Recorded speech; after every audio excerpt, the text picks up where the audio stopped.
दोस्तों नमस्कार, मैं मयंक त्रिपाठी आप सभी का एचएम कोचिंग क्लासेस में स्वागत करता हूं। कैसे हैं आप सब लोग। दोस्तों एनसीईआरटी हिस्ट्री सीरीज में आपको पढ़ा रहा हूं और उसी क्रम में आज हम लोग देखेंगे क्लास 6 का चैप्टर 8 खुशहाल गांव और समृद्ध शहर।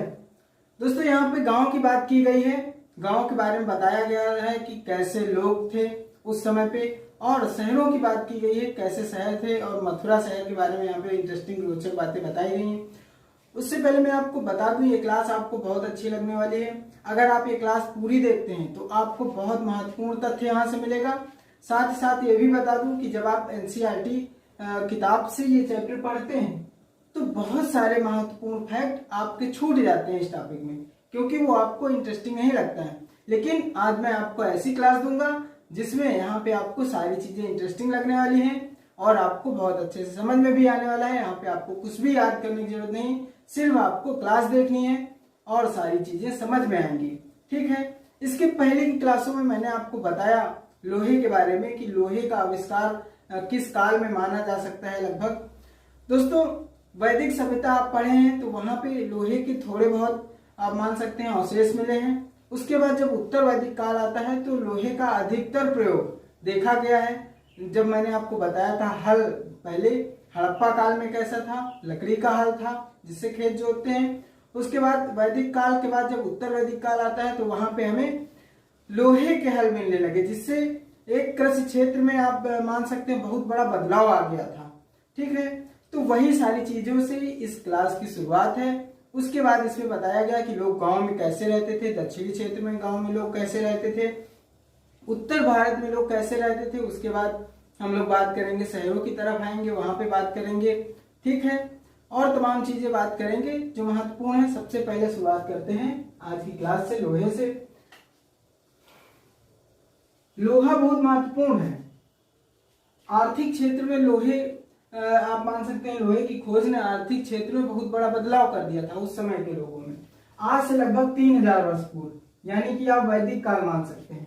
ऋग्वेद आज से लगभग 3500 वर्ष पूर्व का काल माना गया है ना। तो 3000 वर्ष पूर्व आप मान सकते हैं लोहे का प्रयोग शुरू हुआ। महापाषाण कब्रों में, मैंने आपको महापाषाण कब्रें बताई थी जिसमें बहुत बड़े बड़े पत्थर गोलाकार तरीके से और पूरी कब्रें एक मान लीजिए घर के तरीके से उसमें रखी जाती थी, दफनाया जाता था। ये सारी चीजें मैंने आपको बताई कि महापाषाण कब्रों में बड़े बड़े पत्थर थे, जानवर भी किसी के शव के साथ जानवर भी दफनाया जाता था। सोना और लोहे के औजार हथियार ये सारी चीजें भी उसमें दफनाई जाती थी, बर्तन, बहुत सारे सामान खाने पीने का। तो महापाषाण कब्रों जो मैंने आपको चैप्टर बताया था उसमें सारी चीजें समझाई। तो वहां पे लोहे के औजार और हथियार बड़ी संख्या में मिले हैं। ठीक, ये भी आपको पता है क्योंकि एनसीईआरटी भूमिका बना रही है, इसीलिए मैंने इसको नोट किया है जिससे आपको और ज्यादा अच्छे समझ में आएगा। ठीक है। करीब 2500 वर्ष पहले, आज से लगभग 2500 वर्ष पहले आप उत्तर वैदिक काल मान सकते हैं, लोहे के औजारों के बढ़ते उपयोग का प्रमाण मिला है। मैंने आपको समझाया भी था। तो इनमें जंगलों को साफ करने के लिए, कुल्हाड़ियों और जुताई के लिए हलों के फाल शामिल। क्या है? हलों के फाल शामिल। तो जब उपयोग बढ़ा तो हमें ये सारी चीजें पुरातत्वविदों ने बताया कि औजार लगातार मिलते गए। जैसे ही वैदिक उत्तर वैदिक काल आया, ठीक, उसमें कुल्हाड़ियां मिली जो संभवतः जंगलों की सफाई के लिए था। हलों के फाल मिले, जुताई के लिए था। लोहे के फाल इस्तेमाल से कृषि उत्पादन बढ़ गया। जैसे ही अभी तक लकड़ी के फाल होते थे जिससे कम खुदाई हो पाती थी, कम अच्छे से जुताई हो पाती थी, बहुत ज्यादा टाइम लगता था। लेकिन जैसे ही लोहे के फाल आए आप मान सकते हैं कृषि क्षेत्र में बहुत बड़ा बदलाव आ गया। ठीक, उत्पादन इसी वजह से बढ़ गया। क्यों बढ़ गया? अब टाइम कम लगने लगा खेत जोतने में। ठीक, और जब टाइम कम लगेगा तो बहुत आसानी के साथ समय बचत होगी जिससे उत्पादन बढ़ेगा। और भी कई सारे कारण उत्पादन बढ़ने के मैं आपको समझाता हूं। उत्पादन बढ़ने का एक बहुत बड़ा कारण सिंचाई भी आप मान सकते हैं। पहले आप मानेंगे लोहे के फाल, लोहे का फाल, उसके बाद सिंचाई। ठीक, तो सिंचाई से कैसे बढ़ेगा? समृद्ध गांवों के बिना राजाओं और उनके राज्यों का बने रहना मुश्किल था। राजा और उनके राज्यों का बने रहना इसलिए मुश्किल होगा जब गांव ही समृद्ध नहीं होगा तो आप कैसे अच्छे राजा बन सकते हैं। क्योंकि अगर गांव मान सकते हैं हम, अगर कुशल हो, ज्यादा पैदावार हो, तभी तो अच्छा राज्य बनेगा। तभी तो राजा अपने राज्यों की किलेबंदी करवाएगा, सेना रखेगा। ये सारी चीजें कब करेगा? जब उसको कर प्राप्त होगा। जब कृषि क्षेत्र में, क्योंकि गांवों की बात हो रही, कृषि क्षेत्र में जब तक उत्पादन नहीं होगा तब तक कर नहीं मिल पाएगा। कर नहीं मिल पाएगा तो राजा मजबूत नहीं होगा। जब राजा नहीं मजबूत होगा तो राज्य भी नहीं मजबूत होगा। आप ऐसी चीजों को समझ सकते हैं। जिस तरह कृषि के विकास में नए औजार है, नया औजार यही हो गया लोहे का फाल, ठीक, तथा रोपाई महत्वपूर्ण कदम थे। धान की जब खेती होती थी तो पहले बीज छिड़क दिए जाते थे, लेकिन अब क्या हुआ, बदलाव हुआ और उसमें रोपाई किया जाने लगा। खेत होता था, खेत के थोड़े से भाग में मान सकते हैं कि धान की पौध लगाई जाती थी, ठीक। तो जब धान की पौध लगाई जाएगी तो उसमें कई सारे धान के पौध होंगे जिनको बाद में उखाड़ के खेत में कई सारे लोग मिलके एक एक रोपते थे। रोपाई मतलब रोपना मतलब रोपाई करना, ठीक है। आप ऐसे समझ सकते हैं, एक एक पौध लगाना धान का। आप देखते होंगे जब धान की खेती होती है, ठीक है। इसके बाद बात करेंगे, उसी तरह सिंचाई भी काफी उपयोगी साबित हुई। सिंचाई क्यों उपयोगी साबित होगी? आप औजार ले आए हैं, आप कृषि करने की तकनीक जान गए हैं, रोपाई जान गए हैं, लेकिन अगर पानी ही ना हो, कृषि करने के लिए पर्याप्त मात्रा में पानी की जरूरत, अगर पानी नहीं मिलेगा तो फिर कृषि में उत्पादन नहीं होगा, ठीक, फसल तैयार ही नहीं हो पाएगी। तो उसके लिए उस समय राजाओं को चिंता थी कि पानी भी सुचारू रूप से मिलना चाहिए। पानी कोई आम आदमी अकेले कुआं नहीं खोद लेगा, अकेले वो तालाब नहीं बना। इसके लिए राजा क्या करते थे, तालाब, कुएं, ये सारी चीजें खुदवाते थे। चलिए देख लेते हैं। इस समय नहरें, कुएं, तालाब और कृत्रिम जलाशय बनाए गए। ये सारी चीजें राजाओं ने बनवाई। किस लिए? जिससे उनका राज्य भी समृद्ध हो। गांव समृद्ध होगा तो राज्य भी समृद्ध होगा, ठीक, समझ रहे हैं। जब गांव ही नहीं सही होगा तो राज्य कैसे होगा सही? तो आप समझ गए। इसलिए राजा क्या करते थे, पानी की सुचारू व्यवस्था करवाते थे, सिंचाई की बहुत अच्छी व्यवस्था करवाते थे, नहरों के माध्यम से, कुओं के माध्यम से, तालाब के माध्यम से, और कृत्रिम जलाशय बनाते थे खेत के आसपास जहां से वो पानी डाल सके। आशा है आप ये सारी चीजें, बेसिक कॉन्सेप्ट समझ गए हैं। उसके बाद है गांवों में कौन रहते थे, ये जानना बहुत रुचिकर है। अभी आपको पता तो है नहीं कि गांव में कौन लोग रहते थे। तो एनसीईआरटी ने क्या बताया है, उत्तर भारत के बारे में बताया है और दक्षिण भारत के बारे में बताया कि गांव में वहां पे किस टाइप के लोग रहते थे। तो सबसे पहले हम लोग देखेंगे दक्षिण भारत के जो गांव हैं, आप मान सकते हैं तमिल के क्षेत्र में, जहां पे तमिल भाषा बोली जाती है, उस क्षेत्र में 3 तरीके के लोग थे गांव में, ठीक। ऐसे ही उत्तर भारत में भी 3 ही तरीके के लोग हैं, 3 ही तरीकों के लोग बताए गए हैं। एक तरीके के लोग हैं वेल्लला। क्या कहेंगे? वेल्लला। दोस्तों यहाँ से स्टेट पीसीएस में बहुत बार प्रश्न पूछे गए हैं बना के, ठीक। तो आप, ये बहुत महत्वपूर्ण है। मैं यही कह रहा था कि आप लोग इसको इग्नोर करके निकल जाते हैं। जब किताब पढ़ते हैं तो ये सारी चीजें आप पढ़ तो लेते हैं लेकिन इनको नोटिस नहीं कर पाते हैं। तो मैं आपको वही करवा रहा हूँ कि ये यहाँ से प्रश्न बनते हैं स्टेट पीसीएस और यूपीएससी जैसी परीक्षाओं के लिए। तो ये जो वेल्लला है, ये किसे कहा जाएगा? बड़े भूस्वामियों को कहा जाता था। जो तमिल क्षेत्र में बड़े भूस्वामी थे जिनके पास बहुत ज्यादा जमीन थी, उन्हें क्या कहा जाता था? वेल्लला, ठीक। तमिल की भाषा है वेल्लला। तो आपको इसको याद रखना पड़ेगा। अरे कथन में आ सकता है, कथन, मान लीजिए स्टेट पीसीएस का कोई प्रश्न है तो कथन में आ जाएगा कि तमिल क्षेत्र में बड़े भूस्वामियों को वेल्लला कहा जाता था। ऐसे ही और कथन दे देगा, आगे समझाता हूँ, फिर बताता हूँ आपको। उणवार किसे कहा जाएगा? साधारण हलवाहों को। जो हलवाहे थे ना, उनको कहा जाएगा उणवार, ठीक। तो ये साधारण लोग थे, ये बहुत बड़े भूस्वामी थे और ये साधारण हलवाहे थे, ठीक है। तो इनको क्या कहेंगे? उणवार कहेंगे। अगला देखेंगे दास, कैडेसियार और अधिमई। दोस्तों ये नाम थोड़ा कठिन है लेकिन परीक्षाओं में यहाँ से प्रश्न आता है।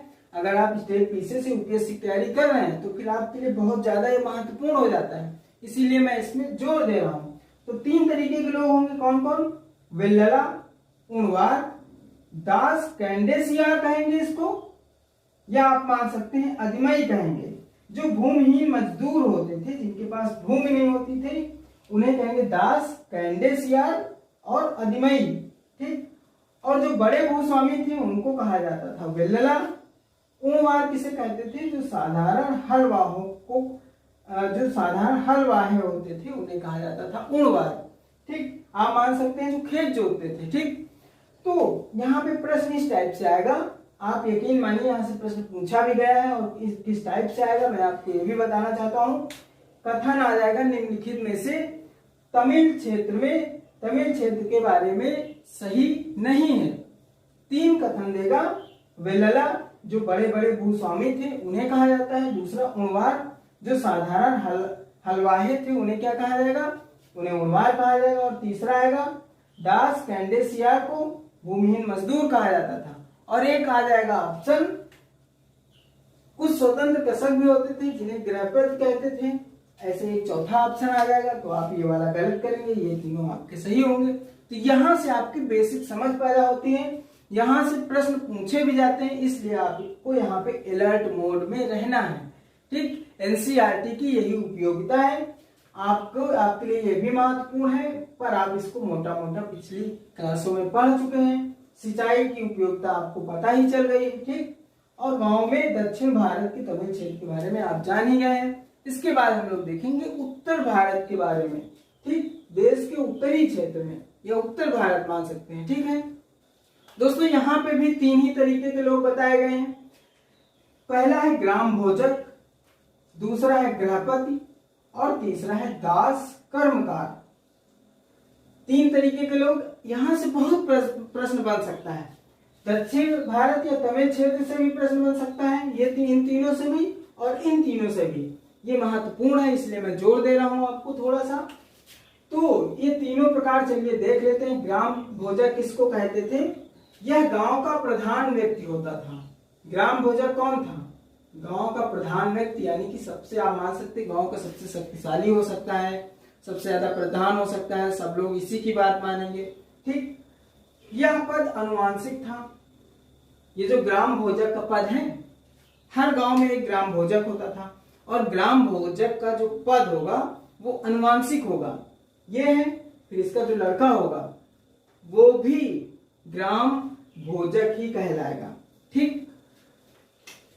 तो ये अनुवांशिक पद होता था ग्राम भोजक का। दोस्तों, केवल इतने से पीसीएस में प्रश्न आ सकता है। इस पद पर आमतौर पर गांव का सबसे बड़ा भूस्वामी होता था, जिसके पास सबसे ज्यादा जमीन होगी, आमतौर पर वही ग्राम भोजक कहलाता था। ठीक।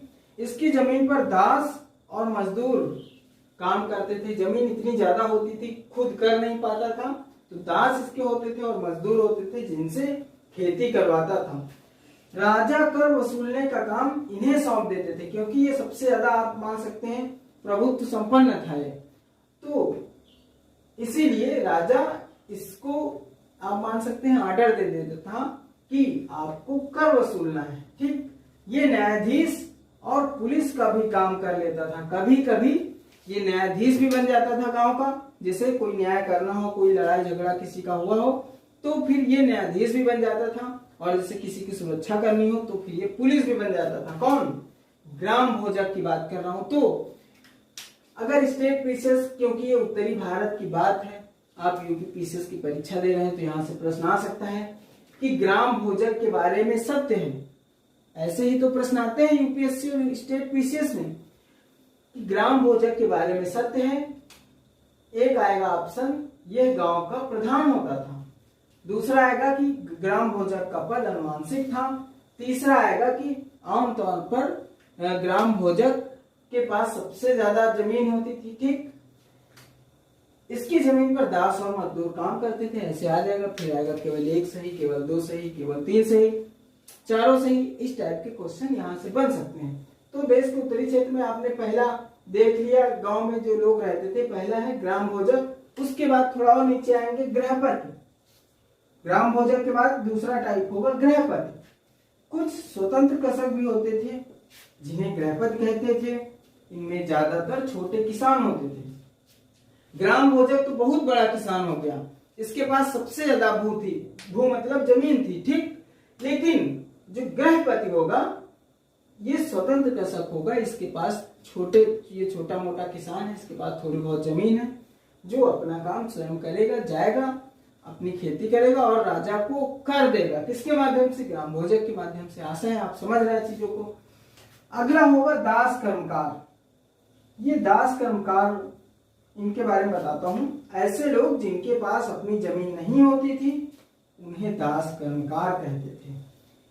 पहले सबसे बड़ा भूस्वामी होगा, फिर थोड़ी बहुत जमीन होगी, छोटा किसान होगा, फिर दास कर्मकार होंगे। दास कर्मकार होंगे क्यों होंगे?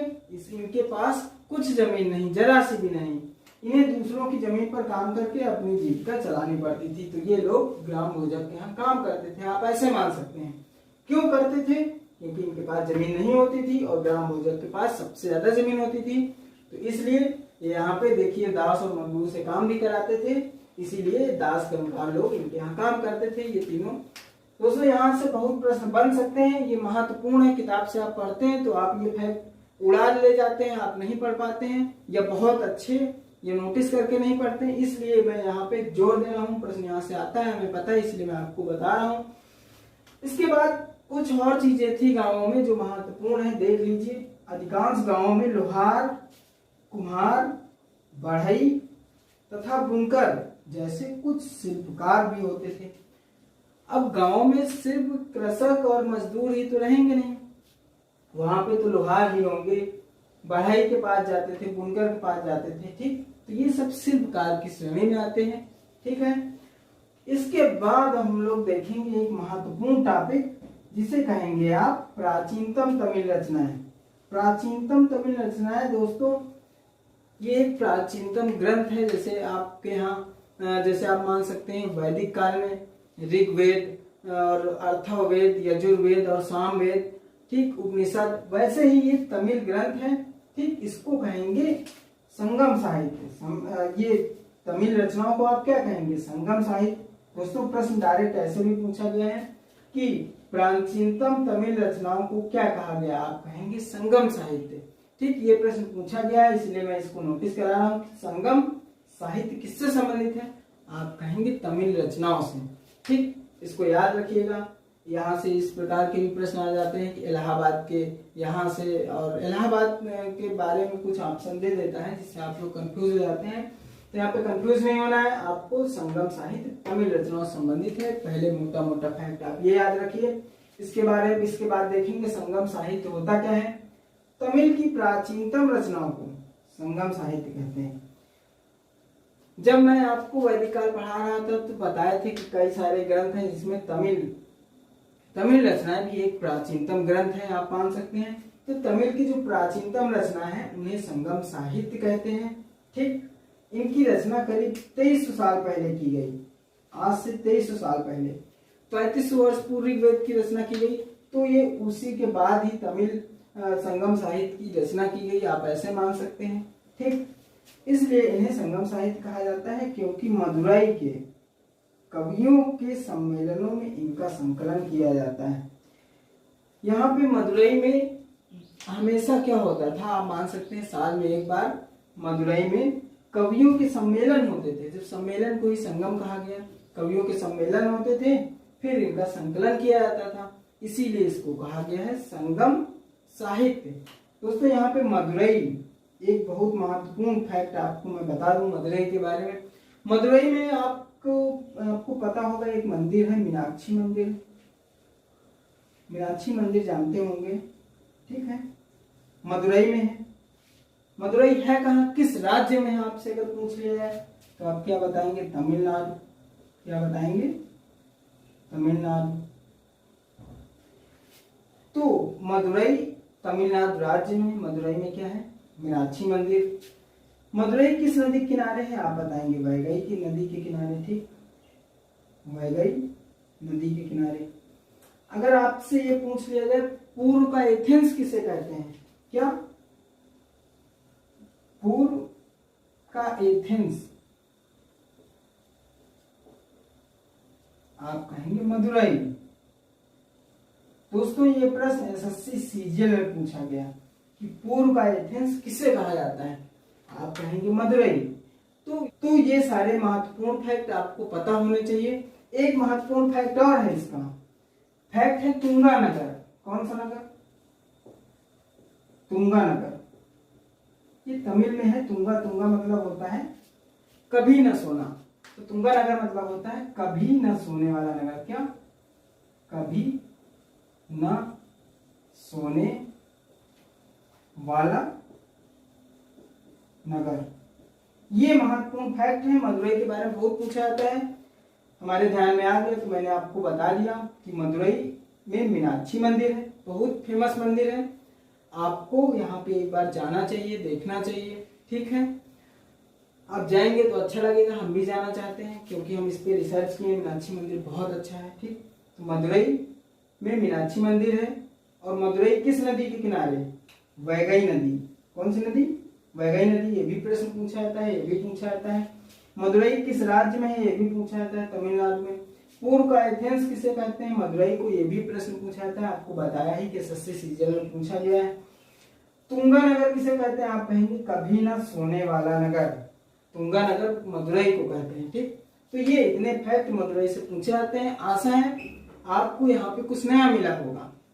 दोस्तों क्लास बहुत लंबी हो रही है, इसलिए क्लास यहीं पे खत्म करते हैं। इसके बाद अगली क्लास में मैं आपको इसके आगे का बताऊंगा।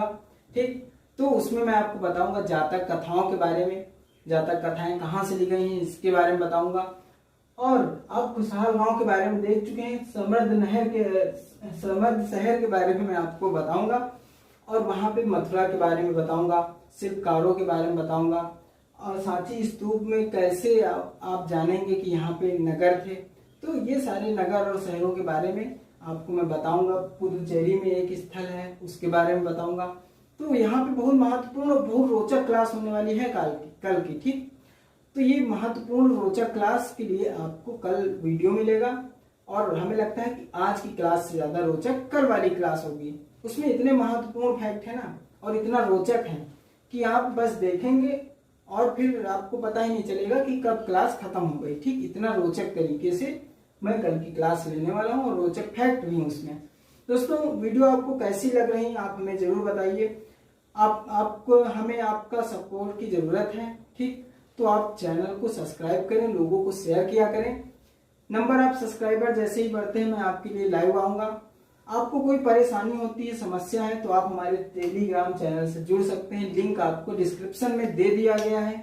ठीक, और दोस्तों कमेंट करके आप जरूर बताएं कि क्लासें कैसी लग रही हैं। आपका दिन शुभ हो।